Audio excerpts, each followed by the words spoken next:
Olá! Oi, tá dando pra. Agora conseguimos É, que bom, que entrar bom. aqui. Olha, Leandro, boa noite. boa Boa noite a noite. todo mundo que está chegando aqui. Uhum. Obrigada por ter aceitado esse convite, de poder estar juntos nesse final de noite, né, de quarta-feira. Sei que sua agenda é super corrida, então obrigada por ter conseguido aí um tempinho para a gente trazer esse papo aqui para todo mundo. Eu que agradeço, enorme o É, convite. Bom, para quem não me conhece, meu nome é Simone Pinheiro, sou psicóloga clínica, sou também especialista em saúde do idoso pela residência multiprofissional da UERJ. E o Leandro, médico geriatra. Você quer se apresentar, Leandro? Sim, eu sou o Leandro Gaudiano, eu sou o pai do Pedro e da Flora, esposo da Juliana, eu sou geriatra aqui em Niterói. É, como todos de Niterói, né? Eu amo aqui a minha cidade, fiz faculdade aqui, residência, enfim. E estou aqui, né, fazendo geriatria e trabalhando com idoso. Sou médico da UF também, sou geriatra e estamos tocando aí, graças a Deus. Leandro, esse trabalho com idosos é incrível, né? Só a gente que está ali no dia a dia mesmo, convivendo com eles, percebe o quanto que eles têm de especial e único mesmo, porque cada etapa da vida tem suas especificidades, né? E a Sim, velhice é totalmente heterogênea, né? Você vê idosos com as mais variadas idades, as mais diversas condições de saúde, né? E hoje eu queria trazer um pouquinho desse tema sobre a saúde da mulher idosa com você. uhum, sim. Então, você quer começar falando um pouquinho do que você observa, assim, que é a maior mudança que acontece na vida das mulheres idosas, ou que você recebe muita queixa no consultório? Como é que é para você? Assim, trabalhar com os idosos é uma satisfação, né? A gente consegue retribuir o carinho que eles trazem para a gente, né? Eles têm uma necessidade emocional às vezes muito grande e você trocar isso, né? Ao mesmo tempo que você dá, você recebe e é fantástico. Se a gente pensar no envelhecimento, né, da mulher e em realidade as alterações que a gente percebe nesse envelhecimento são alterações do ser humano, enfim, independente do sexo, mas que isso às vezes bate de uma maneira diferente, né, pelo a constituição fisiológica de cada sexo tem a sua constituição fisiológica e a gente observa isso e cada sexo tenta lidar, né, de acordo com suas experiências, de acordo com o meio que a gente vive, né, com a cultura que a gente vive, cada um acaba elegendo seus problemas principais, o que mais preocupa, o que se quer mudar, o que se quer melhorar. Se a gente for pensar na constituição fisiológica em si, que eu posso destacar, com o envelhecimento, por exemplo, da parte cardiovascular, né, a gente tem um enrijecimento da parede das artérias, a gente tem um coração que fica hipertrofiado, mais duro, então a gente aumenta a prevalência de hipertensão arterial no sexo feminino. E isso gera a hipertensão arterial, ela é pano de fundo para várias doenças graves, como AVC, como infarto, doenças vasculares também, aneurismas. E é uma coisa importante que a mulher deve pensar, né, no cuidar da sua saúde cardiovascular. Há algumas décadas, né, a saúde cardiovascular também das mulheres vem sendo afetada pela rotina laboral estressante, né, a inserção no mercado de trabalho, né, as multitarefas que se tem que lidar, o fato de ter adquirido novos hábitos, da questão do etilismo, do tabagismo, enfim. Então, o que a gente percebeu é que o risco cardiovascular das mulheres aumentou muito. Então, é uma coisa a se pensar que eu pontuaria, já que é uma doença muitas vezes silenciosa, só vai aparecer num evento mesmo, numa isquemia, numa angina. Uhum. Uma outra coisa importante seria a questão da osteoporose, da perda da massa óssea. E aí tem um evento chave que é a menopausa, né? Que é esse momento, né, da perda do estrogênio. O estrogênio ele é um hormônio protetor para a quantidade de massa muscular que as mulheres têm. Então, com a perda do estrogênio, você tem uma célula que é o osteoclasto, que a gente chama. Eu não quero aqui falar muitos termos, que eu sei que é uma live, Uhum. né, não é para o público da saúde específico, mas a gente normalmente, né, o nosso corpo ele vive em equilíbrio. né? Nosso esqueleto, por exemplo, ele se renova a cada 7 anos, a gente tem um novo esqueleto. E isso acontece no sentido que você tem construção de esqueleto, reabsorção de osso, construção de osso, reabsorção. Com a perda do estrogênio, essa proteção, as células que reabsorvem o osso, elas ficam mais ativas, no sentido que não há o estrogênio para freá-las. Então, você também tem uma incidência maior de osteoporose e, consequentemente, de fraturas, né, nas mulheres, principalmente pós-menopausa, uma coisa importante a se buscar ativamente essa vigilância, né, para essa doença.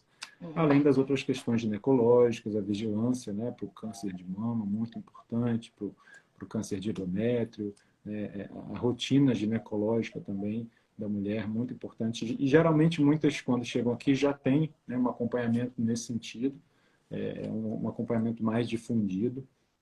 E, Simone, eu teria muitos assim para falar. Tá? Se você me Dá para deixar, eu falar vou muita coisa. falando e você me interrompe quando você quiser, tá?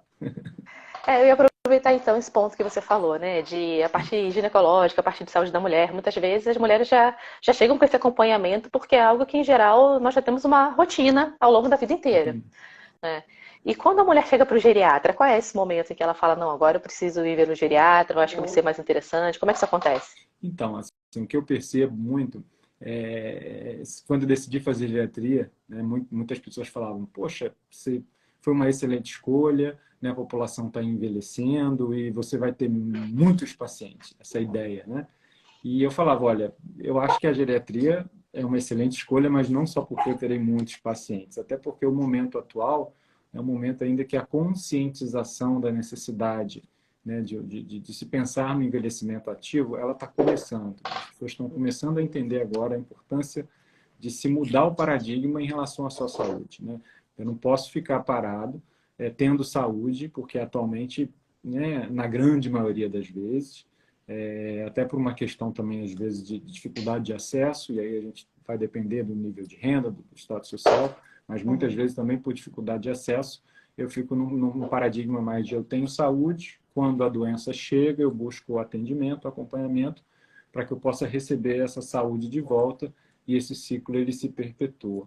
Na realidade, a gente tem que mudar um pouquinho esse paradigma para o paradigma da promoção da saúde. Sim. Então, eu busco promover a minha saúde, o envelhecimento ativo. Quando a doença vier, eu estou preparado para lidar com a doença e para depois voltar para o meu ciclo de saúde, que é o ciclo normal.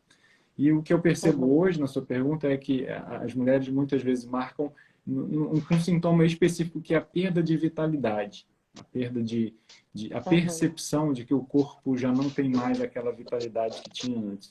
Ou seja, não se consegue fazer mais o que fazia, ou nas atividades de casa, e alguns falam, olha, eu fazia tudo em casa, desde de todos os serviços, mas eu também ia para a rua, eu andava a tarde inteira, eu resolvia isso, eu fazia compras, e agora eu percebo que nas mesmas atividades eu estou um pouco mais, não está fácil para mim, está difícil.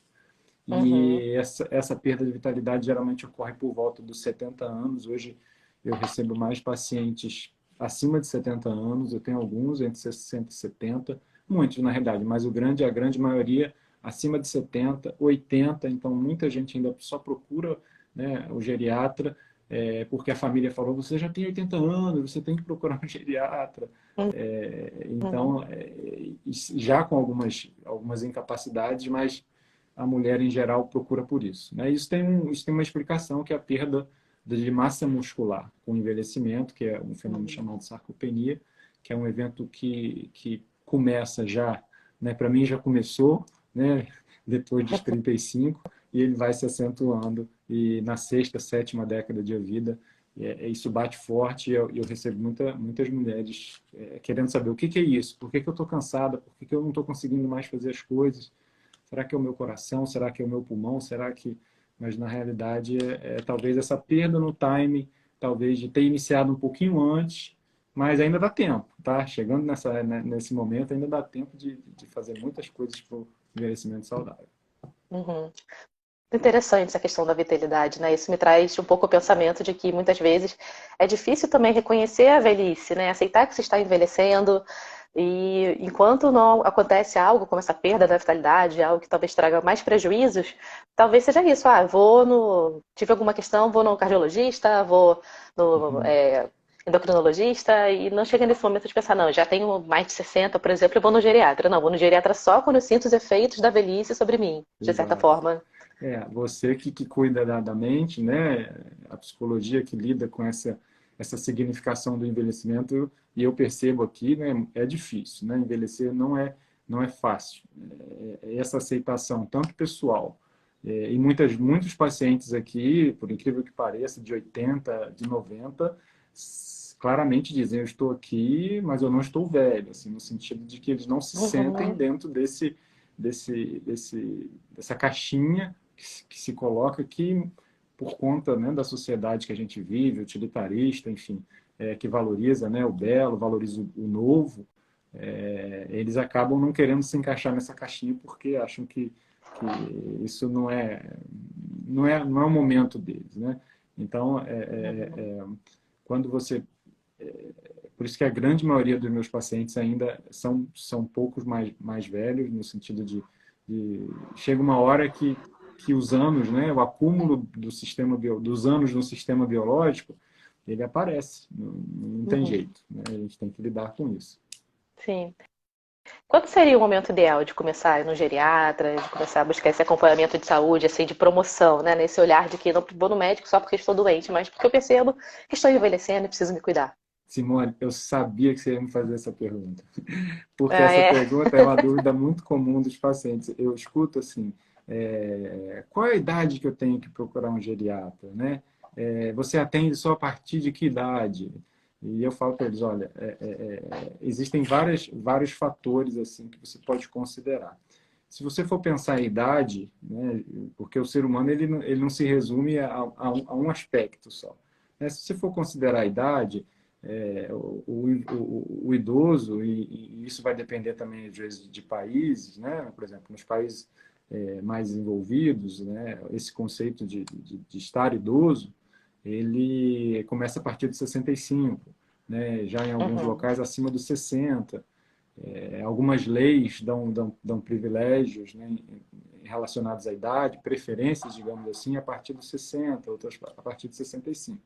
Então, se você for pensar só no aspecto idade, você teria essa idade padrão. No aspecto técnico, a gente sabe que existem síndromes geriátricas, que são como se fossem a pontinha do iceberg que vai mostrando para a gente que o sistema biológico pode já estar sofrendo em relação ao envelhecimento. E aí vai depender muito de que tipo de pessoa aquele indivíduo foi. Se ele perdeu muita energia, muita vitalidade durante a sua vida, porque ele dormiu mal, porque ele era tabagista, porque ele, né, era muito estressado, ele era muito ansioso, o sistema biológico dele, seja o coração, o cérebro, vai reclamar antes. Às vezes vai reclamar a quinta e a sim. sexta década de vida. Então a gente vai encontrar síndromes geriátricas ali, como por exemplo, esquecimento, perda de memória, né? Como por exemplo o próprio cansaço, né? A perda de vitalidade, quedas, várias síndromes que a gente já sabe que o idoso tem mais frequente, vamos encontrar com uma idade muito antes de 60, 65. Assim como eu vejo Uhum, pacientes que chegam aqui com 70 e 80 e você vê que eles sempre se cuidaram, sempre tiveram uma saúde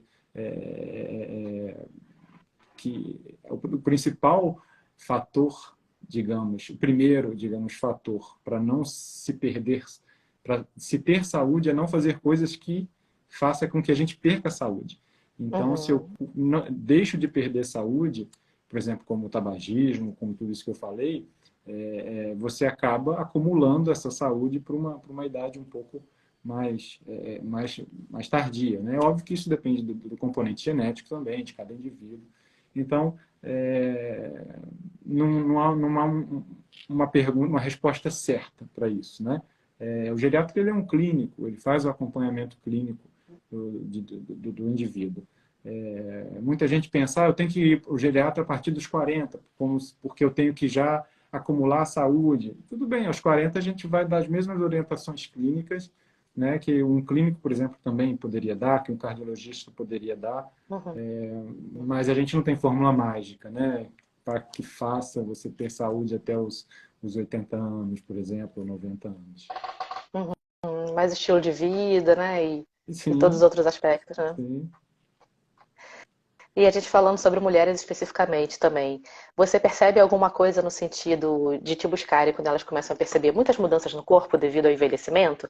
E eu trago isso também pensando na questão da autoimagem mesmo, Uhum, porque é isso, a gente vive numa cultura que valoriza muito a juventude, né? E principalmente da mulher, né? uhum, Então, quando a mulher se vê envelhecendo, muitas vezes ela pode querer combater também essa, né, os sinais da velhice, né? uhum. Qualquer outro aspecto que possa demonstrar que ela não é mais já tão jovem assim. Você recebe questões nesse sentido também? Sim, essa percepção, né? E a gente pode falar, por exemplo, do envelhecimento da pele, né? Quando a gente tem perda de glândulas sebáceas, por exemplo, a pele fica mais seca, a gente diminui o número de fibras, de colágeno, a pele fica mais flácida, começam a aparecer as rugas. Uma questão que a deposição de gordura corporal ela muda com o envelhecimento, tanto no sentido de aumentar, né? A cada década após os 40 anos, você vai aumentando de 2 a 5% da quantidade de gordura no corpo, e chegando a 20 a 30% em relação a essa idade, quando você vai chegando na sétima década, na oitava década. E essa deposição de gordura ela é visceral, ela é central. Né? Então, as mulheres percebem, poxa, olha aqui minha barriga, não era assim antes. Mesmo né, mulheres que não tinham obesidade, enfim, essas alterações do envelhecimento, elas se mostram, né? E a primeira coisa que eu faço é, obviamente, ver se a queixa não tem alguma coisa relacionada à saúde em si, né? De doença, de alguma coisa orgânica, o que na grande maioria das vezes não é. Tento né, explicar as alterações que ocorrem né, na pele, por exemplo, muitas manchas, às vezes uma manchinha mais escura, às vezes a pele está mais frágil e aonde bate aquilo ali faz um machucadinho, sangra um pouquinho, algumas manchas solares, algumas ceratoses típicas né, da pele né, que está envelhecendo. Eu explico, Uhum, primeiro tirar assim, a preocupação de que essas alterações são doenças, né? Enquadrá-las dentro do envelhecimento e à medida que a gente vai conversando, tentar também perceber qual é essa angústia, né?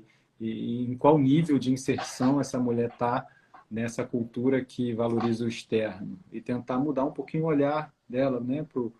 Para a valorização de si relacionado a sua vida, enfim, porque realmente se a mulher for né, se balizar pelo que vem de fora, né, por essa cultura, é praticamente impossível manter o padrão que se exige e aí vencer as aflições, as insatisfações, enfim. E inclusive uhum, isso vai gerar lá na frente oportunidades né, para pessoas que vendem saúde, vendem parar o envelhecimento tomando isso, colocando esse implante de hormônio, tomando essa quantidade de vitamina todo o mercado, no né? mercado. Então, né, isso gera pessoas... Porque, assim, cuidado da autoimagem é importante, né, obviamente.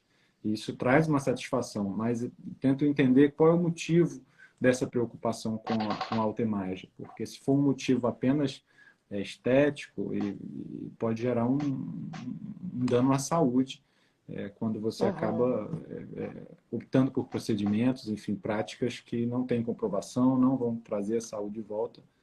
É muito melhor você tentar mudar né, o componente ali da valorização né, da sua vida. Sim.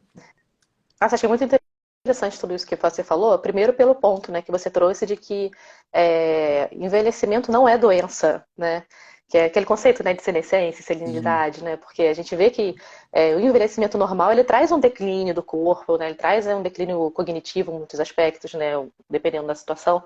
Mas a senilidade, né, que já é a, as doenças decorrentes da velhice, entram as síndromes geriátricas, né, entram outros aspectos, são coisas diferentes. Então, muitas vezes as pessoas acham que estão ficando doentes só porque estão velhas. E não, realmente conseguir aceitar esse conceito, né, de que o corpo muda, a fase da vida muda, né, e a gente vai se transformando mesmo.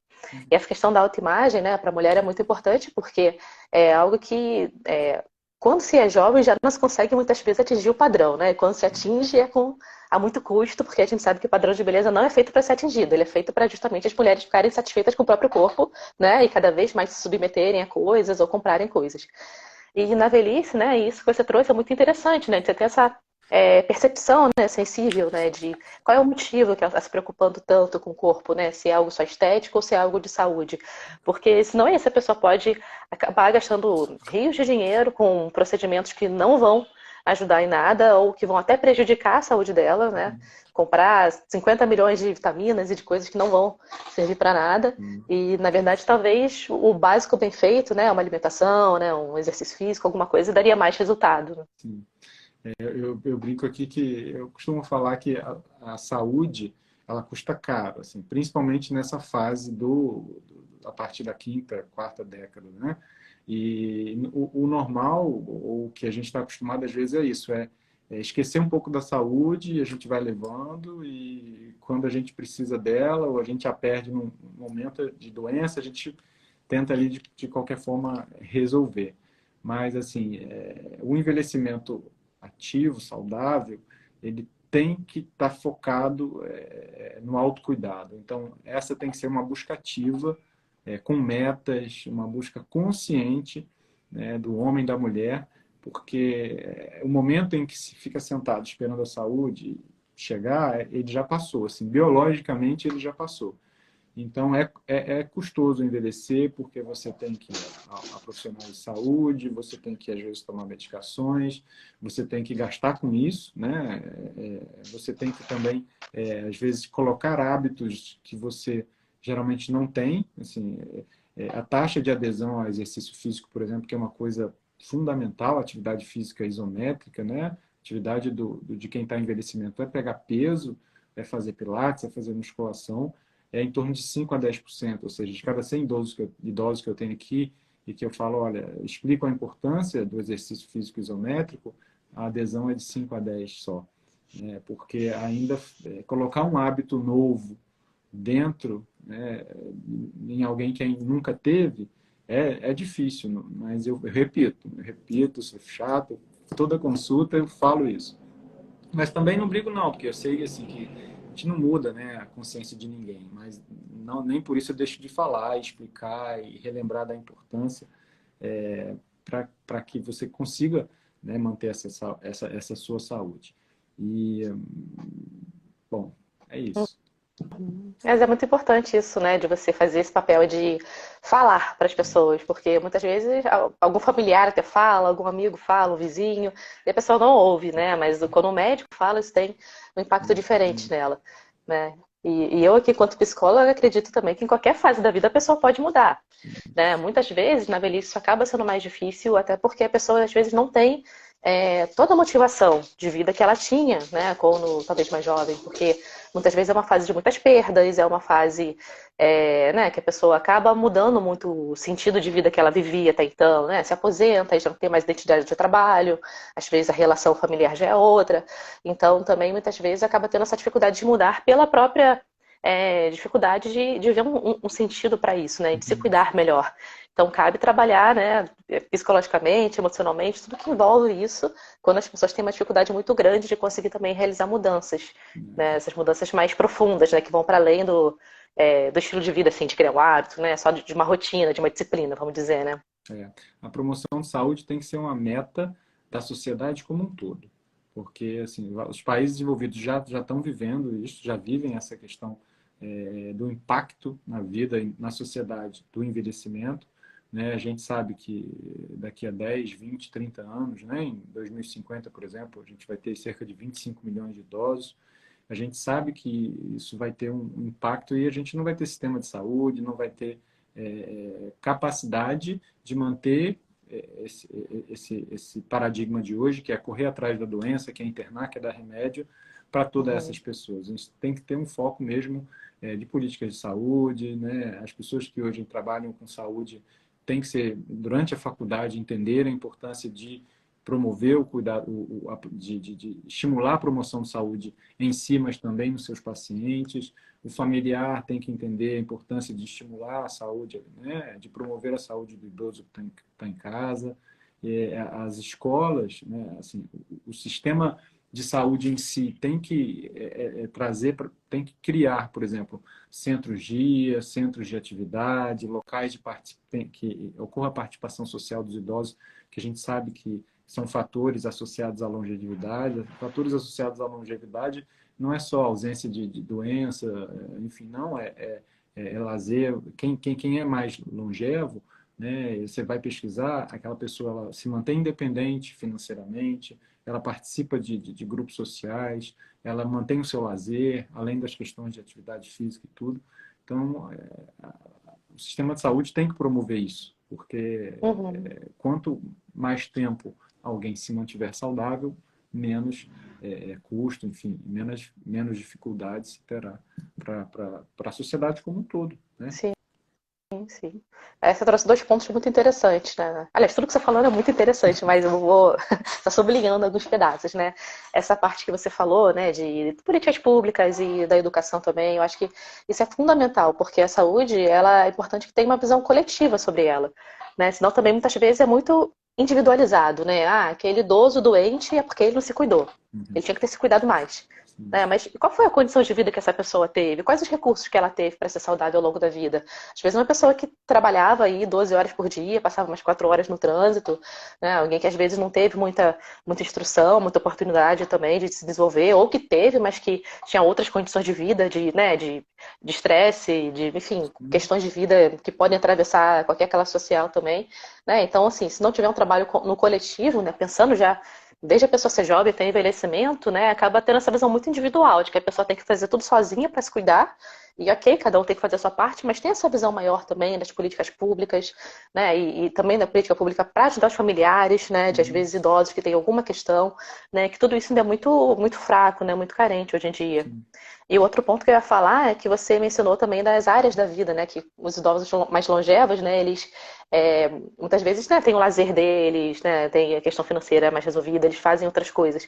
E isso na psicologia, eu acho que é um ponto muito importante que a gente trabalha não só para vamos dizer assim, tratar do que está doente na pessoa, né, tratar dos sofrimentos dela, mas também para potencializar o que ela pode ter de bom e potencializar que ela viva melhor todas as áreas da vida dela.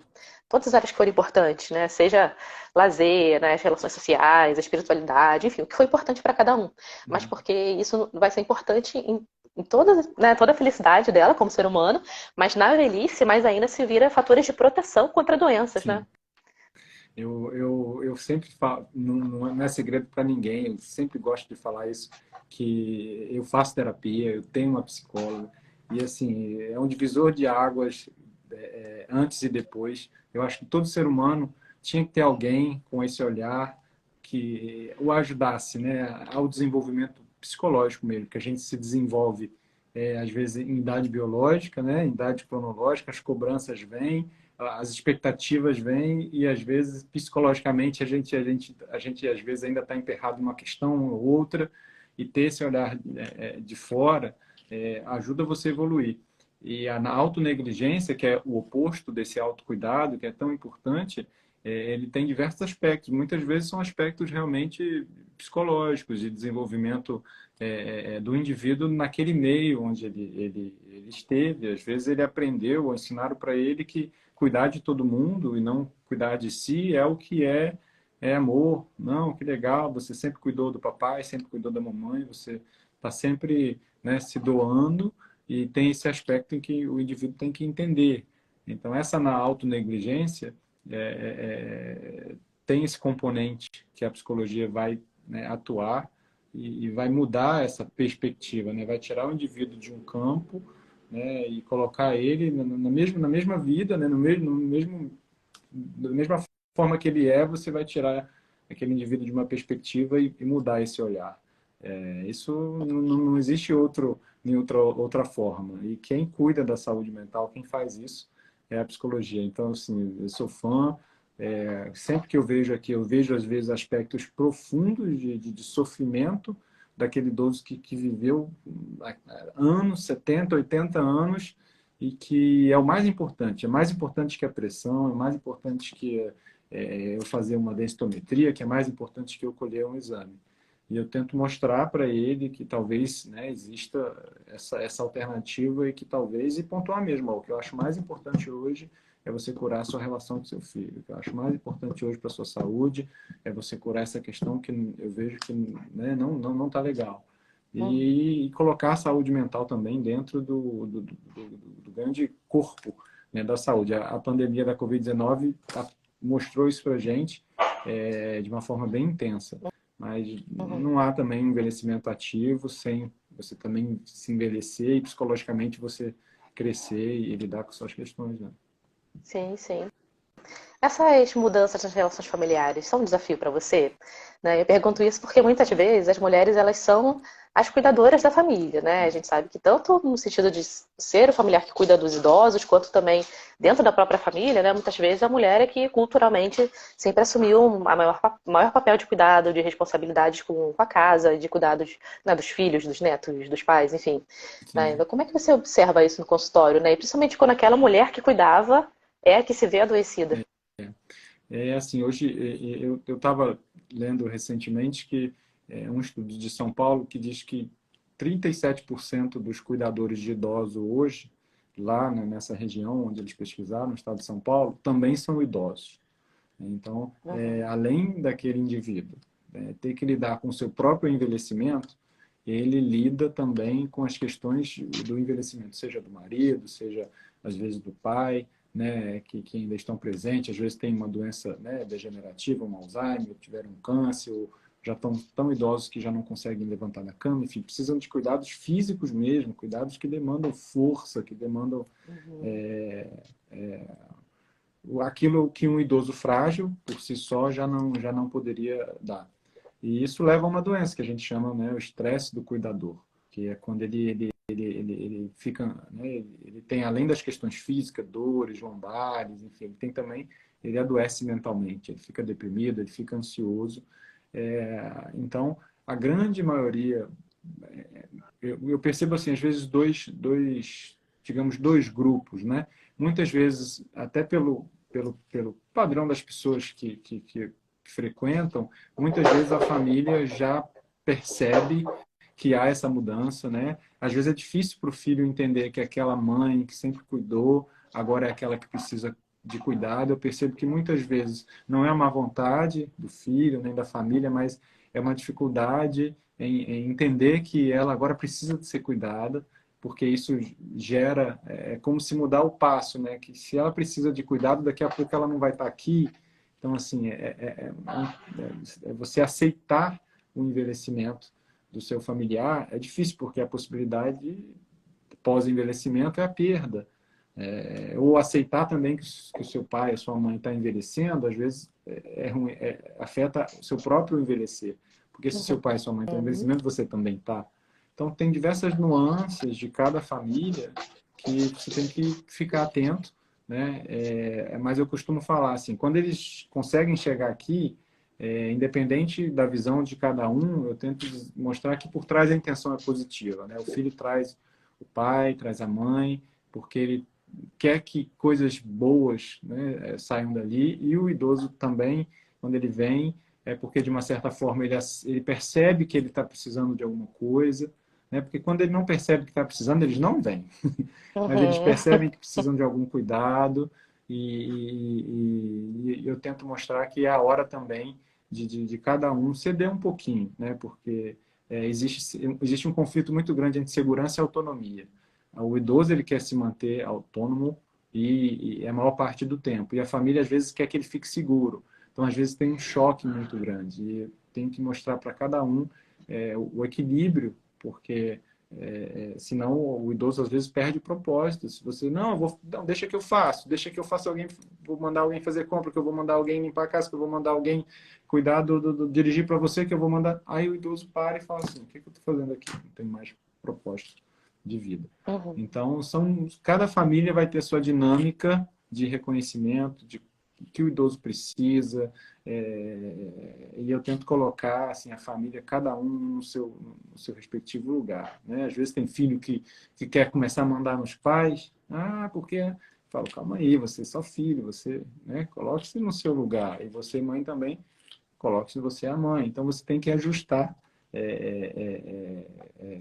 essa dinâmica. O ruim é quando você perde que você percebe que é uma perda no time desse reconhecimento. E aí o idoso já sofreu bastante fisicamente, mentalmente, e aí voltar a isso é um pouco complicado, mas é possível se todos se alertarem disso a tempo, né?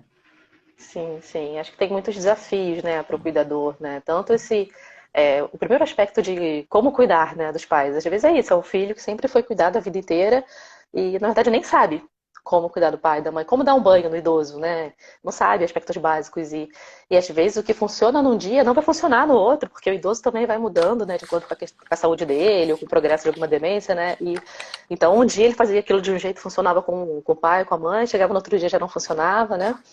E outro aspecto que eu achei interessante também que você falou é de muitas vezes o filho querer tomar a frente, né? Às vezes acaba sendo até mais fácil, né?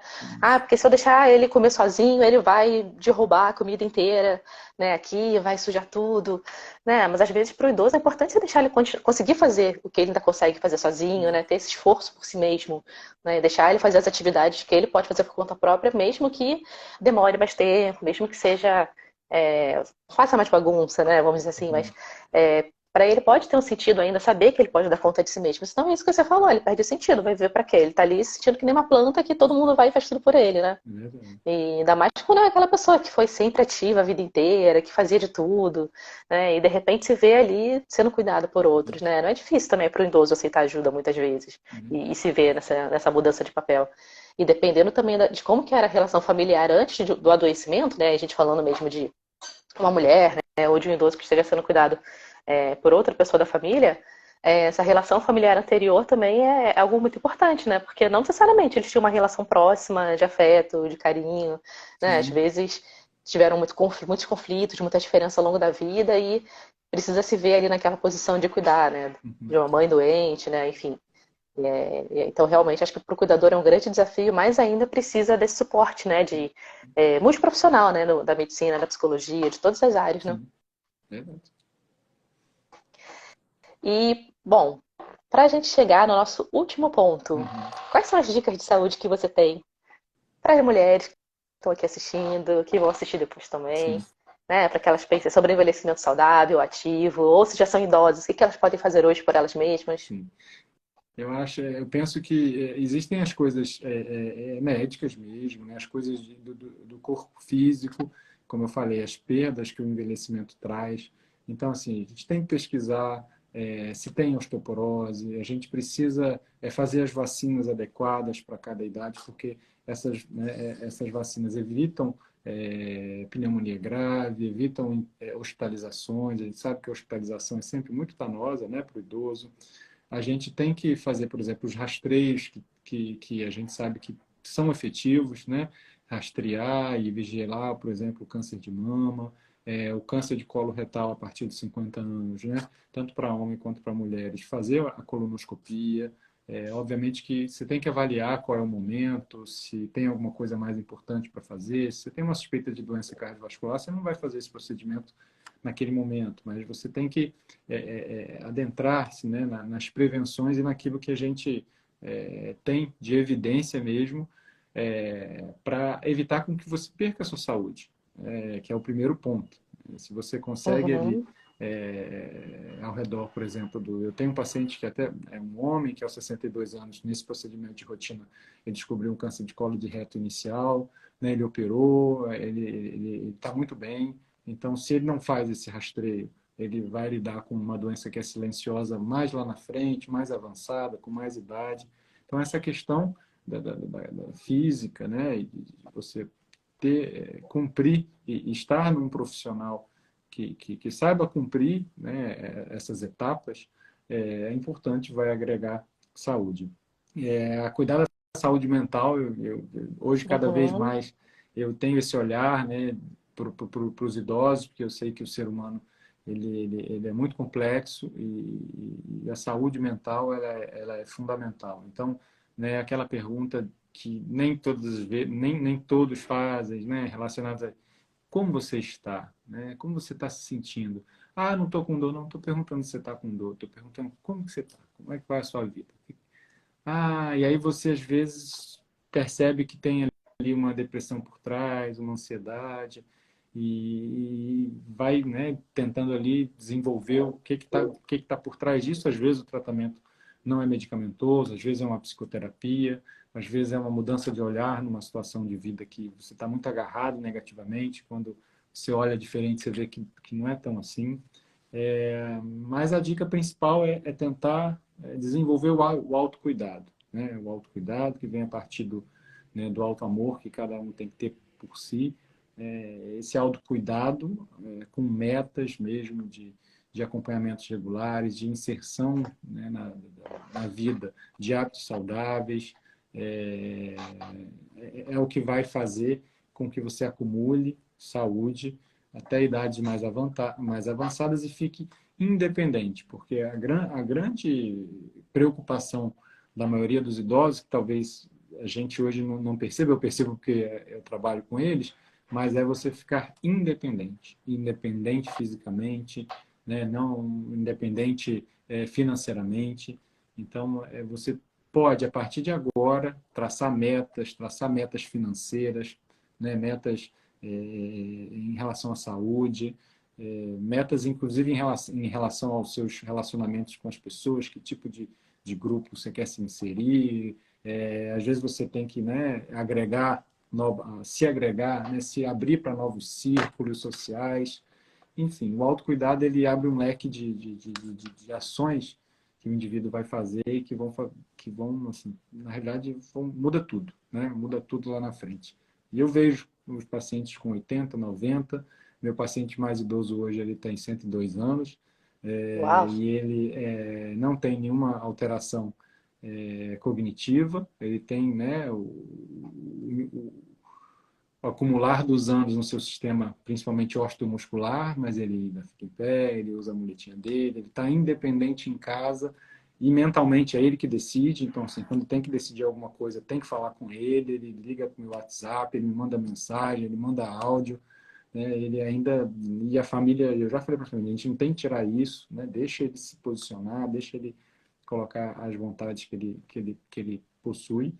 E isso, e olhando para trás na vida dele, ele sempre foi uma pessoa muito ativa, mentalmente otimista. O otimismo é uma coisa que é uma característica das pessoas que chegam a ser super idosos, assim, o otimismo, Uhum. o estar ali curtindo a vida, né? Estar vivendo bem, gostando de viver, é uma característica muito, muito comum nesses superidosos, além de principalmente ter também um círculo social, isso também é uma outra característica que se observa, além da questão física em si.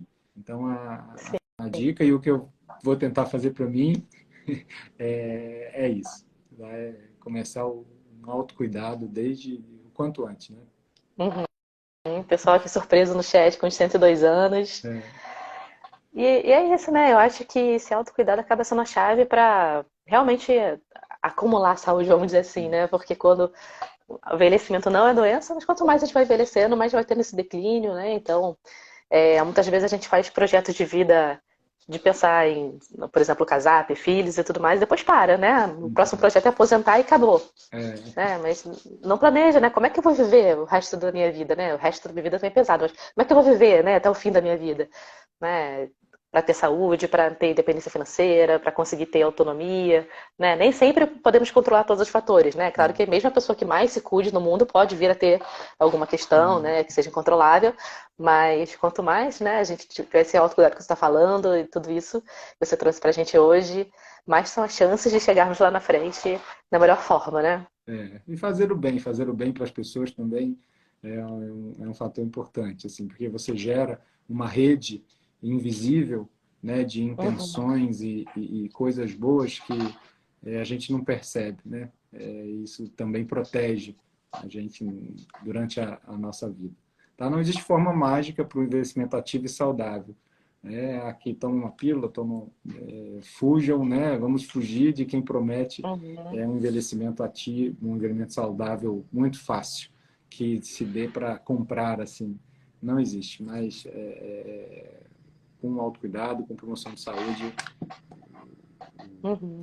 o desfecho, né? Ele tem grandes chances, a não ser que né, esteja dentro da sua programação de vida, em algum Sim. motivo, alguma coisa mais, vai dar certo. Pedro, muito obrigada pela sua participação É, aqui.